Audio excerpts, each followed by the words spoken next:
शादी यानी बर्बादी। जब सुलेखा की माँ ने सुलेखा के सामने उसकी शादी की चर्चा छेड़ी तो सुलेखा ने मुंह बिचकाते हुए कहा था, माँ, मुझे शादी नहीं करनी है। मैं हमेशा तुम्हारे साथ रहकर तुम्हारी देखभाल करना चाहती हूँ। माँ ने समझाया, नहीं बेटा, ऐसा नहीं कहते। माँ ने स्नेह भरी नजरों से अपनी बेटी की ओर देखा। सुलेखा बोली, माँ, मुझे शादी जैसी रस्मों पर बिल्कुल भरोसा नहीं। विवाह संस्था एकदम खोखली हो चुकी है। आप जरा अपनी जिंदगी देखो। शादी के बाद पापा से तुम्हें कौन सा सुख मिला है? पापा ने तो तुम्हें किसी और के लिए तलाक। कहते हुए वह अचानक रुक गई और फिर आंसू भरे नेत्रों से माँ की ओर देखने लगी। माँ ने दूसरी तरफ मुंह घुमा अपने आंसुओं को छिपाने की कोशिश करते हुए बोली, अरे छोड़ो इन बातों को सुलेखा, इस वक्त ऐसी बातें नहीं करते। और फिर लड़कियां तो होती ही हैं पराया धन। देखना, ससुराल जाकर तुम इतनी खो जाओगी अपने परिवार में कि अपनी माँ की तुम्हें कभी याद ही नहीं आएगी। और फिर बेटी को गले लगाकर उसके माथे को चूम लिया। मालती ने अपनी बेटी को बेहद प्यार करती थी। मालती आज 20 वर्ष हो गए हैं उन्हें अपने पति से अलग हुए। जब मालती को अपने पति से तलाक हुआ था तब सुलेखा सिर्फ 5 वर्ष की थी। तब से लेकर आज तक उन्होंने सुलेखा को पिता और माँ दोनों का प्यार दिया। सुलेखा उनकी बेटी ही नहीं, उनकी सुख दुख की साथी भी थी। अपने टीचर की नौकरी से जितना कुछ उन्होंने कमाया वह अपनी बेटी पर ही खर्च किया। अच्छी से अच्छी शिक्षा दीक्षा के साथ साथ उसकी हर जरूरत का ख्याल रखा। मालती ने अपनी बेटी को कभी किसी चीज की कमी नहीं होने दी, भले खुद कितना भी कष्ट झेलना पड़ा हो। आज जब मालती अपनी बेटी से उसकी शादी कर ससुराल विदा करने की बात कर रही थी तब भी उन्होंने अपने दर्द को अपनी बेटी के आगे जाहिर नहीं होने दिया ताकि उसे कोई कष्ट ना हो। सुलेखा आजाद ख्यालों की लड़की है और उसकी परवरिश भी बेहद आधुनिक परिवेश में हुई है। उसकी माँ ने कभी किसी बात के लिए उस पर बंदिशें नहीं लगाईं। सुलेखा ने अपनी माँ को हमेशा स्वतंत्र और संघर्षपूर्ण जीवन बिताते देखा। ऐसा नहीं कि उसे अपनी माँ की तकलीफों का अंदाजा नहीं, वह बहुत अच्छी तरह से जानती है कि चाहे कुछ भी हो, कितना भी कष्ट हो, झेलना पड़े, झेल लेंगी, परंतु अपनी तकलीफ कभी उसके समक्ष व्यक्त नहीं करेंगी। सुलेखा की शादी से इस तरह बार बार इनकार करने पर मालती भावुक होकर कहती हैं, बेटा, तू क्यों नहीं समझती है? तुझे लेकर कितने सपने संजो रखे हैं मैंने, और तुम कब तक मेरे साथ रहोगी? एक ना एक दिन तुम्हें इस घर से विदा तो होना ही है। और फिर हंसते हुए आगे बोलती हैं, और तुम्हें एक अच्छा जीवन साथी मिले, इसमें मेरा भी तो स्वार्थ छिपा है। कब तक मैं तुम्हारे साथ रहूंगी? एक ना एक दिन मैं इस दुनिया को अलविदा तो कहूंगी ही। फिर तुम अकेली अपनी जिंदगी कैसे काटोगी? कहते हुए मालती का गला भर आ गया। योगेंद्र एक पढ़ा लिखा लड़का है और एक प्राइवेट कंपनी में मैनेजर है। उसके परिवार में उसके माँ बाप, भैया भाभी के अलावा उसकी दादी हैं जो 80 या 85 साल की हैं। मालती को अपनी बेटी के लिए यह रिश्ता बहुत पसंद आया। उन्हें लगा कि उनकी बेटी इस भरे पूरे परिवार में खुशहाल जिंदगी जिएगी। यहाँ पर तो सिर्फ उनके सिवा उसके साथ सुख दुख को बांटने वाला और कोई नहीं। वहाँ इतने बड़े परिवार में उनकी बेटी को किसी बात की कोई कमी नहीं होगी। और फिर उन्होंने अपनी बेटी का रिश्ता तय कर दिया। मालती अपनी जिंदगी भर की सारी जमा पूंजी, यहाँ तक कि अपने सारे जेवर भी शादी के खर्चे जुटाने हेतु बेच दिए ताकि बड़ी धूमधाम से अपनी बेटी को ससुराल विदा कर सके। बेटी के ससुराल वालों को किसी भी बात की कोई परेशानी ना हो, इस बात का भी पूरा पूरा ख्याल रखा गया। आखिर एक ही तो बेटी थी उनकी, और उसकी खातिर तो उन्होंने वर्षों से पाई पाई जमा करके रखी थी। विदाई के वक्त सुलेखा की आंखों से आंसू थम ही नहीं रहे थे। उसने धुंधली आंखों से माँ और उस घर की ओर देखा जिसमें उसका बचपन बीता हुआ था, और आखिरकार विदा होकर अपने ससुराल आ गई। अरे, पूरा पल्लू माथे पे रखो, ससुराल में गृह प्रवेश के वक्त किसी ने जोर से झिड़कते हुए कहा, और फिर उसके माथे का पल्लू उसकी नाक तक खींच दिया। आंखें पल्लू में ढक गईं। मैं कैसे देख पाऊंगी? उसने हल्के स्वर में कहा। तभी अचानक अपने सामने उसने नीली साड़ी में नाक तक घूंघट किए अपनी जेठानी को देखा, जिसने बड़ों के सामने शिष्टाचार की परंपरा की रक्षा करने हेतु घूंघट अपनी नाक तक खींच रखा था। तुम्हें तुम्हारी माँ ने कुछ नहीं सिखाया कि बड़ों के सामने घूंघट किया जाता है?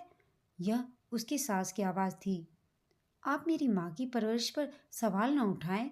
सुलेखा की आवाज में थोड़ी नरमी थी, लेकिन वह कहे बिना न रह पाई। तुम मेरी माँ से तमीज से बात करो। सुलेखा की बात सुनकर योगेंद्र गुस्से से सुलेखा की ओर देखते हुए चिल्लाया। सुलेखा ने तिल मिलाकर गुस्से से योगेंद्र की ओर देखा। अरे, नई बहू दरवाजे पर कब तक खड़ी रहेगी? इसे कोई अंदर क्यों नहीं ले आता? दादी सास ने सामने के कमरे पर लगे बिस्तर पर से बैठे बैठे ही आवाज लगाई। दरवाजे पर जो कुछ भी हो रहा था उसे सुन पाने में वे असमर्थ थीं। वैसे भी उनके कानों ने उनके शरीर के बाकी अंगों के समान ही अब साथ देना छोड़ दिया था।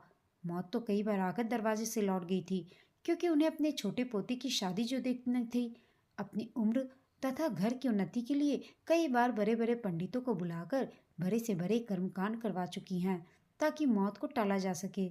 उन्हीं पंडितों में से किसी ने यह भविष्यवाणी की थी कि उनके छोटे पोते की शादी के बाद उनकी मृत्यु होना लगभग तय है, और उसे टालने का एकमात्र उपाय यह है कि जिस लड़की की नाक पर तिल हो उसी लड़की से इनके छोटे पोते की शादी कराई जाए।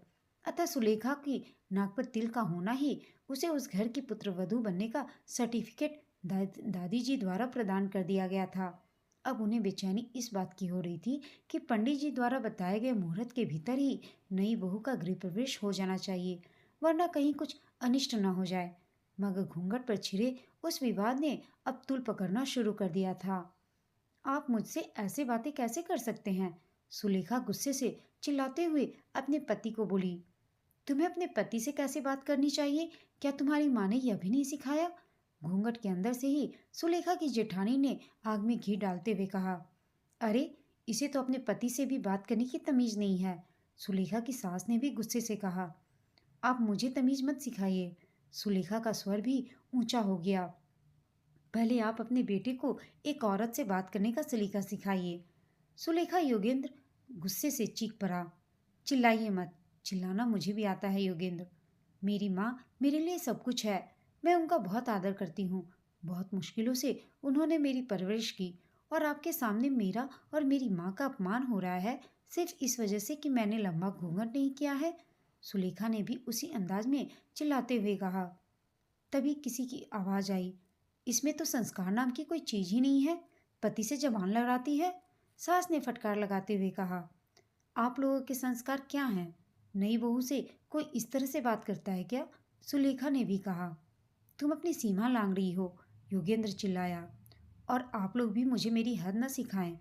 सुलेखा। और योगेंद्र का सुलेखा पर हाथ उठ गया। सुलेखा गुस्से से तिलमिला उठी। साथ में उसकी आंखों से आंसुओं की धारा बहने लगी, और फिर आंसुओं के साथ साथ विद्रोह भी उठ खड़ा हुआ। देखो तो जरा नई बहू के लक्षण कैसे तेवर हैं इसके। लोग कानाफूसी करने लगे। लोगों की बातें सुनकर अचानक दादी सास की तबीयत बिगड़ने लगी।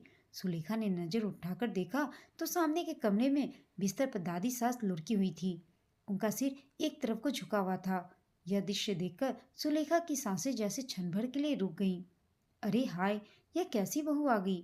सुलेखा की जेठानी अपने सिर के पल्लू को पीछे की ओर फेंकती हुई दादी सास की ओर दौड़ पड़ी। सुलेखा को तभी अपनी जेठानी का चेहरा दिखा। उसके होठों पर लाल गहरे रंग की लिपस्टिक लगी हुई थी, तथा साड़ी के मैचिंग की ही उसने बिंदी अपने बड़े से माथे पर लगा रखी थी। आंखों पर नीले रंग का आई शैडो भी लगा रखा था, तथा गले में भारी सा लटकता हुआ हार पहना था। उनका यह बनाव श्रृंगार उनके अति श्रृंगार प्रिय होने का प्रमाण पेश कर रहा था। लेकिन यह श्रृंगार किस काम का, जब देखने वाला ही कोई नहीं? इतना लंबा घूंघट जो उन्होंने कर लिया था। सुलेखा भी दादी सास की स्थिति देखकर घबरा गई, और आगे बढ़कर उन्हें संभालने की कोशिश में अपने पैर आगे बढ़ा पाती उससे पहले ही योगेंद्र उसका हाथ जोर से पकड़कर खींचते हुए उसे पीछे की ओर ढकेल देता है। वह पीछे की दीवार पर अपने हाथ से टेक बनाते हुए खुद को गिरने से बचा लेती है। कोई जरूरत नहीं सुलेखा तुम्हें उनके पास जाने की। जहां हो वहीं खड़ी रहो। योगेंद्र ने यह बात बड़ी ही बेरुखी से कही। अपने पति के इस व्यवहार से उसका मन दुखी हो गया।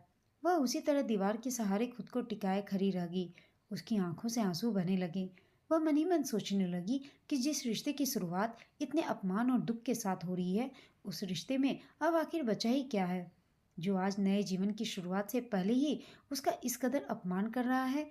जिस मानसिकता का प्रदर्शन उसके पति और उनके घर वालों ने किया, जितना कुंठित विचारधारा इन सबों की है, वैसी मानसिकता के साथ वह अपनी पूरी जिंदगी नहीं गुजार पाएगी। उसके लिए वहां रुक पाना अब मुश्किल हुआ जा रहा था।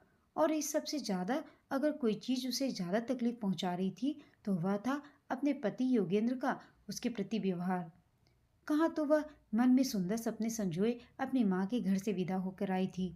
अपने जीवन साथी के लिए जिस सुंदर छवि को उसने संजोए रखा था, वह अब एक झटके में ही टूटती बिखरती नजर आ रही थी। सभी तरफ कोहराम मचा हुआ था।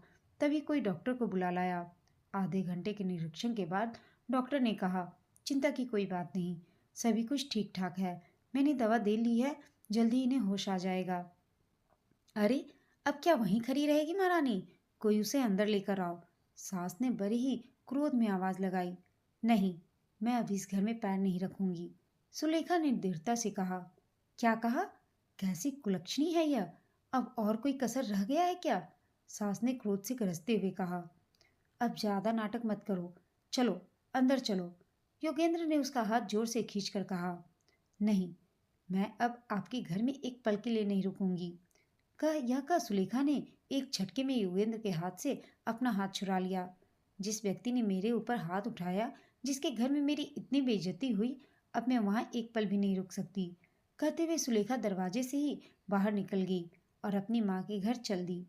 सुलेखा मन ही मन सोचती जा रही थी कार में कि जिस रिश्ते में सम्मान नहीं, उसे पूरी उम्र कैसे निभा पाऊंगी। जो परंपरा एक औरत के खुलकर जीने पर भी पाबंदी लगा दे, जिस रिश्ते में पति चाहे जैसा वैसा सलूक करे और पत्नी के मुंह खुलने पर भी पाबंदी हो, वैसे रिश्ते से तो अकेले ही जिंदगी जीना बेहतर है। माँ ने तो सारी जिंदगी अकेली ही काटी है, बिना पापा के सहारे। उन्होंने तो मेरे लिए अपनी सारी खुशियों का बलिदान किया। सारी उम्र उन्होंने मुझे सहारा दिया। अब मैं उनका सहारा बनूंगी। सुलेखा को देखकर उसकी माँ ने उसे समझाया कि बेटा, ससुराल में थोड़ा झुककर रहते हैं। लेकिन सुलेखा ने कहा, माँ, झुककर तो मैं रह लेती, लेकिन आपका अपमान हो रहा था वहाँ बिना गृह प्रवेश के ही मुझ पे इतने आरोप लगा दिए गए और आपकी परवरिश पर उंगली उठाई गई। वहाँ आप भी बताइए, मैं कैसे रह पाऊंगी। कुछ देर के बाद योगेंद्र भी सुलेखा को मनाने के लिए आया, लेकिन सुलेखा ने यह तय कर लिया था कि नहीं, वह अपने इस अपमान की जिंदगी को आगे नहीं बढ़ाएगी। दोस्तों, आपको यह कहानी कैसी लगी कमेंट करके बताइएगा। साथ ही कहानी अच्छी लगी हो तो इसे लाइक, शेयर और चैनल को सब्सक्राइब अवश्य कीजिएगा। कहानी सुनने के लिए आप सबका धन्यवाद।